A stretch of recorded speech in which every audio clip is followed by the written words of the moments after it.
ধর্মীয় সন্ত্রাসবাদ একটা চরম রাষ্ট্রীয়করণ হয়েছে ধর্মীয় সন্ত্রাসবাদের। এই রাষ্ট্রীয়করণ এর আগে বাংলাদেশে কখনো ঘটেনি। মামুন, আমি জানি আপনি আন্দোলনে একদম অকণ্ঠ সমর্থন দিয়েছিলেন। আপনার কি মনে হয় যে একটা একটা মানে চক্রান্তের ফাঁদে আমরা জেনে শুনে, না জেনে না বুঝে আমরা একটা ফাঁদে পড়েছি? আমার কাছে মনে হয়, হ্যাঁ। আমি ওই আন্দোলনকে সমর্থন করেছিলাম এই কারণে যে তখন আমি আমার নিজের চোখে দেখেছি তো ঢাকা শহরের বাস্তবতা। একজন সাংবাদিক হিসেবে, একজন নাগরিক হিসেবে প্রতিনিয়ত পথে ঘাটে যেরকম বিভৎসতা আমরা দেখেছি, পুলিশের বিভৎস আচরণ, গুলি ইত্যাদি। সেই সময় আসলে বিবেকবান মানুষ হিসেবে ওই সরকারকে সমর্থন করার মতো কোনো নৈতিক অবস্থান কারো ছিল না। মানে আমার কাছে মনে হয় না যে যাদের কারো থাকা উচিত না, যারা যারা অন্ধ, যাদের চক্ষু নেই বা যারা একদমই ঠুলি পড়া, তাদের কথা আলাদা। কিন্তু আমার মতো অনেক সাধারণ মানুষ সেই আন্দোলনকে সমর্থন দিয়েছিল ওই সরকারের ওই অন্যায় আচরণের বিরুদ্ধে। এবং আমরা চেয়েছিলাম যে আসলেই এগুলো বন্ধ হোক, এগুলোর যেন চির সমাপ্তি ঘটে বাংলাদেশে। আর কোনো অবিচার ঘটবে না, আর কোনো সত্যিকার অর্থে তারা যখন আন্দোলন করছিল ছাত্ররা, ওরা বলছিল বৈষম্যহীন বাংলাদেশ, বৈষম্য বিরোধী ছাত্র আন্দোলন, কোটা বিরোধী ছাত্র আন্দোলন। তো এখন তো মনে হচ্ছে সবগুলো সবগুলো ফার্স, প্রহসন।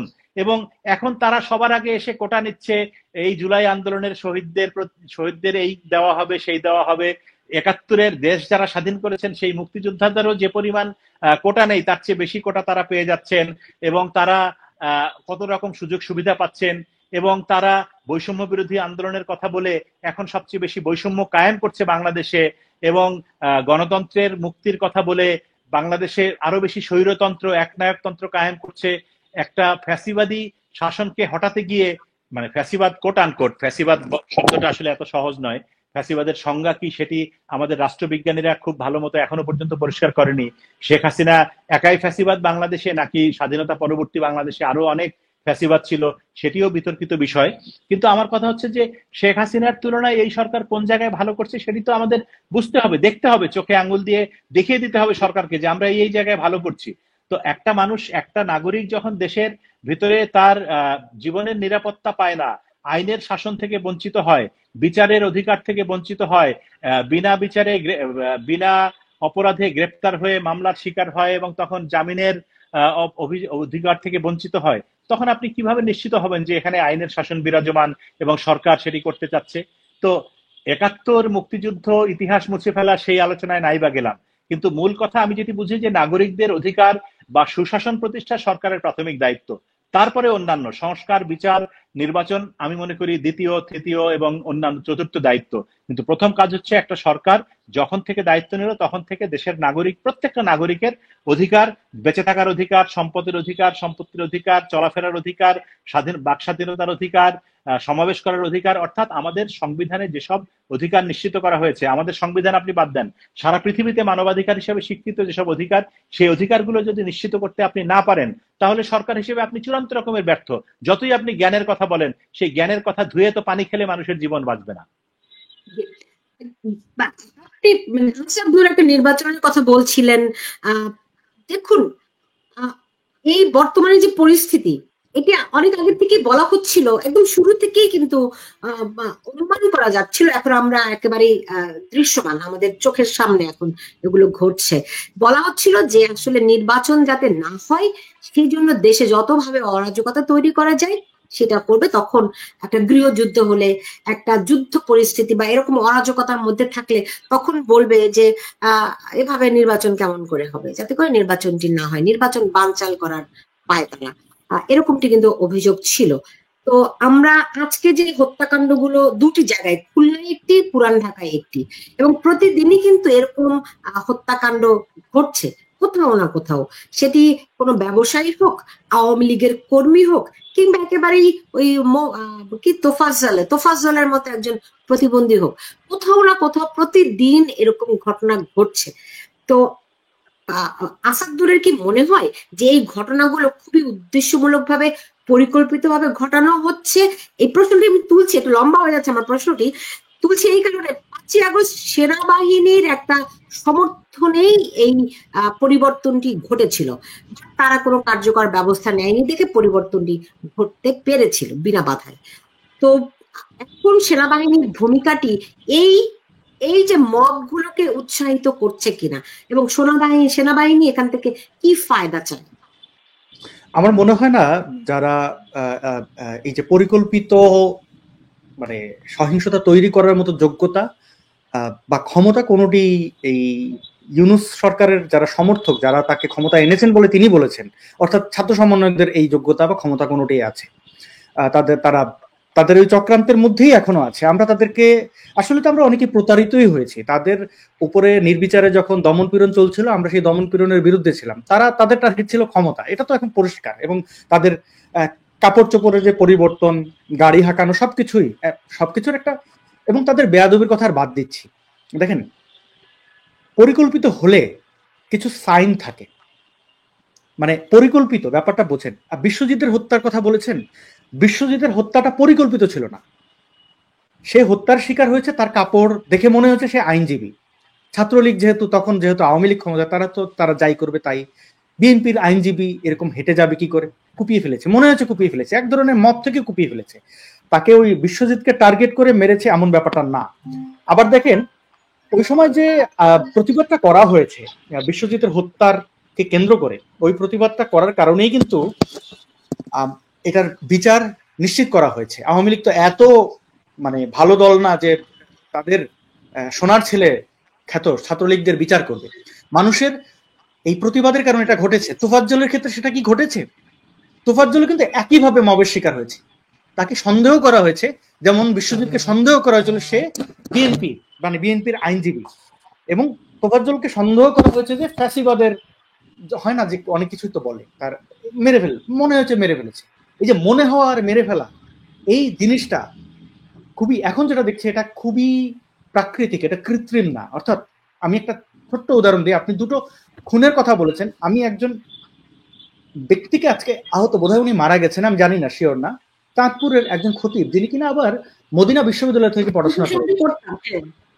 তিনি মদিনা বিশ্ববিদ্যালয় থেকে পড়াশোনা করে এসেছেন। তিনি গত এক খুতবায়, মাঝে মাঝে তিনি খুতবা দেন, এবং তিনি অবশ্যই ইসলামের বিজ্ঞ একজন মানুষ, এবং তিনি বলেছেন যে হযরত মুহাম্মদ তিনি ইসলামের বার্তাবাহক। এই কথাটি কেন বলেছেন? ওই এলাকারই একজন, তিনি হচ্ছেন সবজি বিক্রেতা, তার বয়স 50 বছর। তো তার মনে হয়েছে যে না, এইটা তো ইসলামের অবমাননা। তিনি আজকের খুতবার পরে তিনি একটা চাপাতি এবং একটা নোটস নিয়ে এসেছেন। সেই নোটে লেখা আছে নবীর অবমাননাকারীকে হত্যা করা বৈধ, এবং তিনি হত্যার উদ্দেশ্যে চাপাতি দিয়ে পুরো মসজিদের ফ্লোর রক্তে লাল হয়ে গেল, এবং সেই খতিবের দেহে পাঞ্জাবি সবকিছু লাল হয়ে গেল, এবং তিনি এখন বেঁচে আছেন কিনা জানি না, কিন্তু খুব গুরুতর আহত হয়েছেন। এই চিত্র আপনি বাংলাদেশে কবে দেখেছেন বলেন তো? আমি এরকম দেখিনি। ধর্ম কেন্দ্রিক আমি এটা তো পাকিস্তানের স্টাইল, রাইট? না, এটা আসলে পাকিস্তানের স্টাইল না। এটা শুধুমাত্র পাকিস্তান বা এটা সারা পৃথিবীতেই একটা ইসলামিক ফান্ডামেন্টালিজম বা ইসলামিক টেরোরিজম বলতে যেটা বোঝায়, সেটা হচ্ছে যে ধর্মের নামে সহিংসতা করা, ধর্মের নামে প্রাণহানি। সেটা আল কায়দার থেকে শুরু করে আইএসআইএস থেকে শুরু করে সারা পৃথিবীতে কিন্তু এই এই এই ধারণাটা বিদ্যমান আছে, বিরাজমান আছে। এবং বাংলাদেশেও আমরা দেখেছি বিভিন্ন সময় ব্লগার হত্যাকাণ্ড থেকে শুরু করে প্রফেসর হুমায়ুন আজাদের উপরে হত্যাকাণ্ড সেই 2004 বা 5 সালে বাংলাদেশেও এটি ছিল, এবং এখনো আছে, সারা পৃথিবীতেই আছে। এবং এটি একটা জিনিস কি যে না, একটু একটু বলতে চাই যে সুলতানা, সেটি হচ্ছে যে রাষ্ট্র যখন এই সন্ত্রাসকে, সেটি ধর্মীয় সন্ত্রাস হোক, রাজনৈতিক সন্ত্রাস হোক বা অন্য যে কোনো ধরনের সন্ত্রাস হোক, রাষ্ট্র যখন এটিকে দমন করার চেষ্টা করে তখন এই সন্ত্রাসীরা কিন্তু একটু ভয়ে থাকে বা তারা প্রকাশ্যে আসতে সাহস পায় না।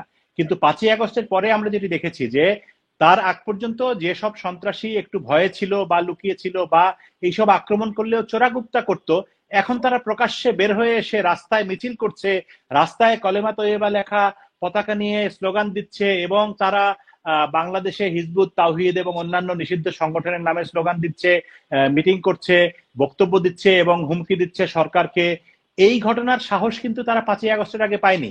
এবং দুঃখের বিষয় হচ্ছে যে এই সরকারও 5ই আগস্টের পরে যে সরকার ক্ষমতায় এসছে, তারাই এই ঘটনাগুলিকে কোনোভাবেই নিরুৎসাহিত করার চেষ্টা করছে না, তাদেরকে দমন করার চেষ্টা করছে না, বরং তাদেরকে উৎসাহিত করছে। এবং তারা নানাভাবে উৎসাহিত হয়ে, ধর্মীয় গোষ্ঠী কিন্তু এখন বাংলাদেশে সবচেয়ে বেশি ক্ষমতাবান, একদিকে জামায়াতে ইসলামী আমাদের ৭১-এর ঘাতক এক দালাল বা দোসর পাকিস্তানি হানাদার বাহিনীর, তারা রাজনীতিতে সক্রিয় হয়েছে, তাদের ছাত্র সংগঠন সক্রিয় হয়েছে এবং তাদের ছাত্র সংগঠনই বলা হয়ে থাকে বা এখন দাবি করা হচ্ছে কোটানকোট যে ৫ই আগস্টের সময়কার বা জুলাই আন্দোলনের সবচেয়ে বড় ভূমিকা ছিল শিবিরের।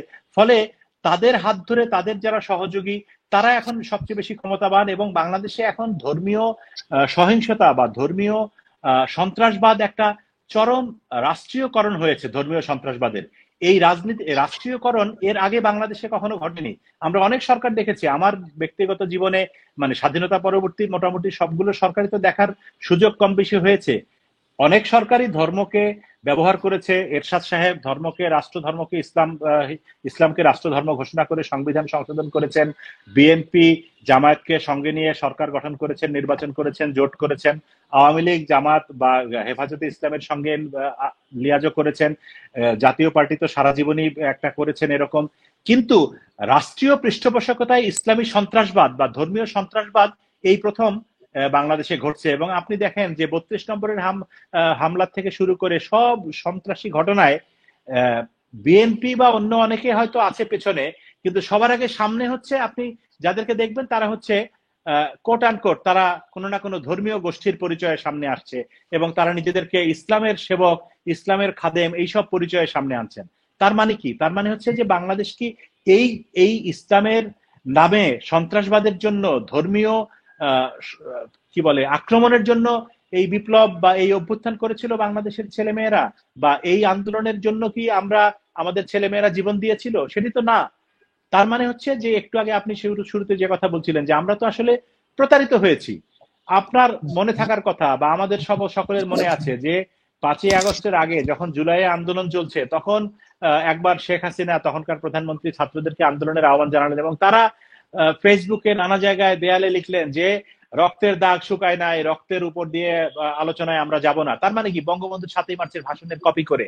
এবং তখন তারা মানুষকে নিজের মতো করে মানুষকে দলে টানার জন্য কখনো বঙ্গবন্ধু, কখনো জিয়াউর রহমান, কখনো এই দেশের সকল স্বাধীনতাকামী নেতৃবৃন্দের বক্তব্যকে, আদর্শকে, উদ্দেশ্যকে, কথাকে নিজেদের মতো করে প্রচার করেছেন। তার মানে আমরা ধরে নিয়েছিলাম তখন দেশের বোকা মানুষ, আমরা যারা সাধারণ আমজনতা, বোকা জনগণ, আমরা ধরে নিয়েছিলাম যে এরা বোধহয় বঙ্গবন্ধুর আদর্শ, জিয়াউর রহমানের আদর্শ, মানে প্রত্যেকের বঙ্গবন্ধুর খারাপ দিক না, জিয়াউর রহমানের খারাপ দিক না, যার যতটুকু ভালো সেটুকু নিয়ে তারা সামনে আগাতে চায়।